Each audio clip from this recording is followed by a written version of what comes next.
Dear students, I am Mahesh Javalkar from Marathaman Polytechnic, and today I am posting my next video on analog electronic circuits, in which I am going to start operational amplifier, which is short formed as op-amp. Now in operational amplifier, we will first see what is a differential amplifier, basic differential amplifier. So here today's topic will be basic differential amplifier. This is important to study before we go to see the block diagram of operational amplifier. Okay. Now in this we will study what do we mean by differential amplifier, circuit of a differential amplifier, features of a differential amplifier, differential amplifier applications. So it's a small topic, but we should know what do we mean by differential amplifier. Now here, if you see the basic definition of a differential amplifier. So it is an analog circuit with two inputs, V1 and V2. So it will be having two inputs, V1 and V2. You can name them as V in 1 and V in 2, or you can also name them as V1 and V2. And one output, V0, in which the output is ideally proportional to the difference between the two voltages. Output is ideally proportional to the difference between the two voltages. So the voltage output will be equal to difference between the two voltages, say. Okay. Now this difference between the two voltages, okay, will be amplified. This will be amplified with a amplification factor. Okay. So the difference between the two inputs will be amplified and given as the output. Okay. So here we will see the circuit of a differential amplifier. Okay. So this circuit is built with BJT, that is bijunction transistor, and we can see that we have one bijunction transistor here, which is called as Q1, and another bijunction transistor here, which is called as Q2.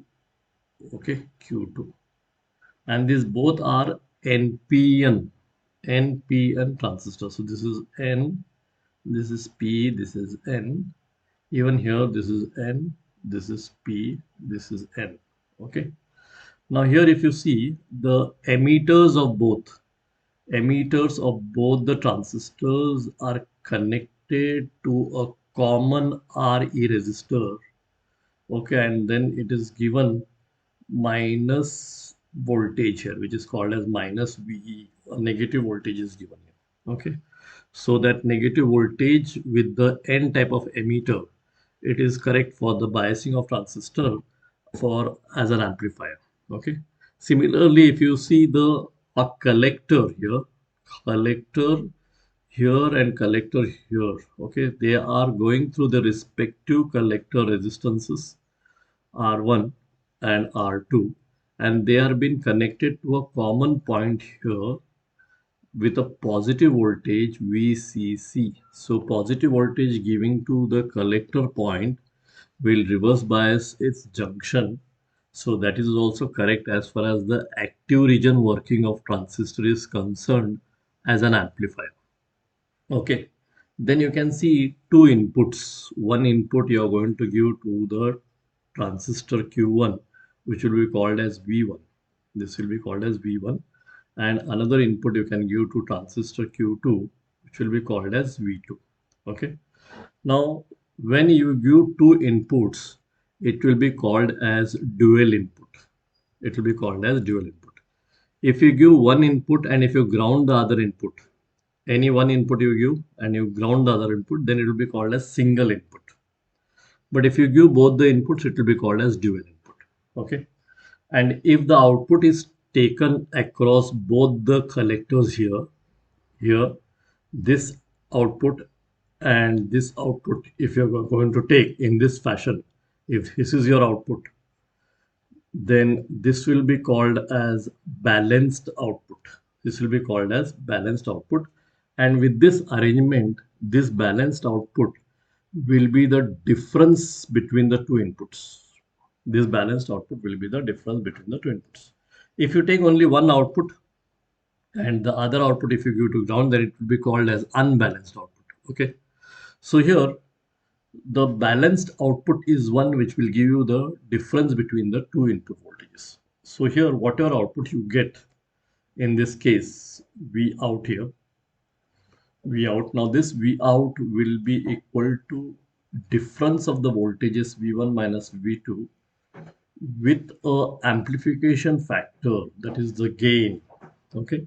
So difference of the two signals will be amplified. This is a very good advantage of this circuit. But the other thing is here, if both the signals are same, if V1 and V2 are common, then the output will be 0. Because if V1 and V2 are common, then V1 minus V2 will become 0. So output will be 0 ideally. So common signals it will reject. But different signals it will give the amplifier of its difference. So it is called as differential amplifier.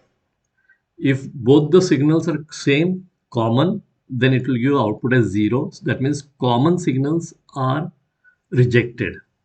But if the signals are different, then the difference between the two signals will be amplified by this circuit. So it is called as differential amplifier. And because it is built with a BJT, it is called as BJT differential amplifier, bijunction differential amplifier. You can also build it with the help of op-amp. Okay.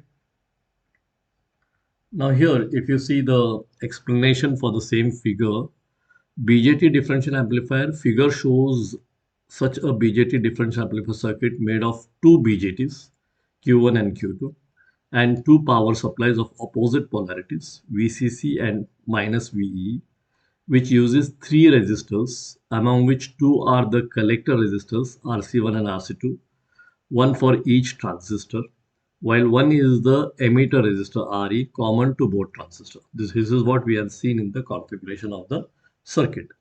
Here the inputs V1 and V2 are applied to the base of the transistors, while the output is collected across their collectors. So V out 1 and V out 2 is across the collector. Now, in our differential amplifier, we will see that a differential amplifier is an analog circuit with two inputs V1 and V2, okay, and one output V0, in which the output is ideally proportional to the difference between the two voltages. Difference between the two voltages, not the voltages. Difference between the two voltages will be amplified. The formula for a simple differential amplifier is this: V out is equal to, okay, V out is equal to AD. AD is the gain of the amplifier, okay, into V1 minus V2, that is difference between the two input voltages. So here V out is equal to AD into V1 minus V2. Okay, so where V out is equal to the output voltage, V1 and V2 are the input voltages, and AD is the gain of the amplifier, that is differential amplifier gain. Okay, so again, the point to remember here is when you are having dual input, okay, and a balanced output at the output. So the output will be the difference of the two input voltages and multiplied by the gain factor, means how much it is going to amplify. So AD into V1 minus V2. Now in this case, if V1 and V2 are both same, say, then V1 minus V2, that factor will become 0. And 0 multiplied by any gain will give you 0. That means if both the signals are same applied to V1 and V2, both the inputs are same, if they are common, then the output will be low, it will be 0. That means it is going to reject common signals. But if both the signals are different, V1 and V2, then difference of that two signals will be amplified and given as the output. Okay, that is what is the important work of differential amplifier, and that is what the circuit arrangement has been made for. Okay. Then if you go to see the features of differential amplifier, which in turn afterwards will become features of operational amplifier also, but basically for differential amplifier you can see, number one, differential voltage gain is high. Obviously we know that V1 minus V2, and that for difference whatever you will get at the output, for that the gain whatever is there, it will be very high. Common mode gain is low. Obviously, if both the signals are same, if both the signals are common, the gain of the amplifier is very low. Common mode rejection ratio, that is CMRR, is high because if the signals are common, they will be rejected. Input impedance is high. Okay. Wide bandwidth it will be having. Low offset voltages and currents. Okay. Without any means if the input is zero, the output also will be zero. It will be very, very low. There will be no offset voltages in that. Output impedance will be low. So impedance of the output is low so that you can join it to any circuit for an application output. Okay. So it becomes easy for it. So these are the features of differential amplifier. Now these features only will go ahead and become the features of your operation amplifier also. But before that, the basic differential amplifier study is important. Then we'll go to see differential amplifier applications. A differential amplifier is used as voltage comparator. It is used in voltage subtractor. Obviously, V1 minus V2, you can do it. And even a comparator function is the subtraction between the two values. Number three, it is used in operation amplifiers, that is op amps, to amplify the input signal. Number four, a differential amplifier is used as a voltage follower. Okay, if the gain is made unity, then it can be used as a voltage follower. Okay, so these are the four applications of differential amplifier. Now, the important things over here is the features, whatever you have studied, and the important thing will be your circuit, whatever you have studied. Now, this circuit will be important where you are using two BJT transistors Q1 and Q2. Now, those BJT transistors emitters will be commonly connected with a resistor RE to minus VEE supply, and collectors will be connected through their own collector resistance to a common point with positive supply, that is plus VCC. Okay, and the base of the transistors will get the inputs V1 and V2. Okay, now the output of this will be taken as VO1 and VO2 as shown here, and that output will be the difference between the two inputs in a amplified version. Okay, so only if the inputs are different, output will be the difference between the two in an amplified version. But if the inputs are same, then output will be zero because V1 and V2 will be same. V1 minus V2 will become zero, so output will be zero. Okay, so ideally it is zero. Okay, so it will reject common signals. Common mode rejection is there, whereas a difference mode is amplified. Okay, so these are things what we have studied here in your differential amplifier, basic differential amplifier. We have to study this because after this only we can go to see the block diagram of operation amplifier, in which we will study op amp 741 IC. Okay. Thank you, students.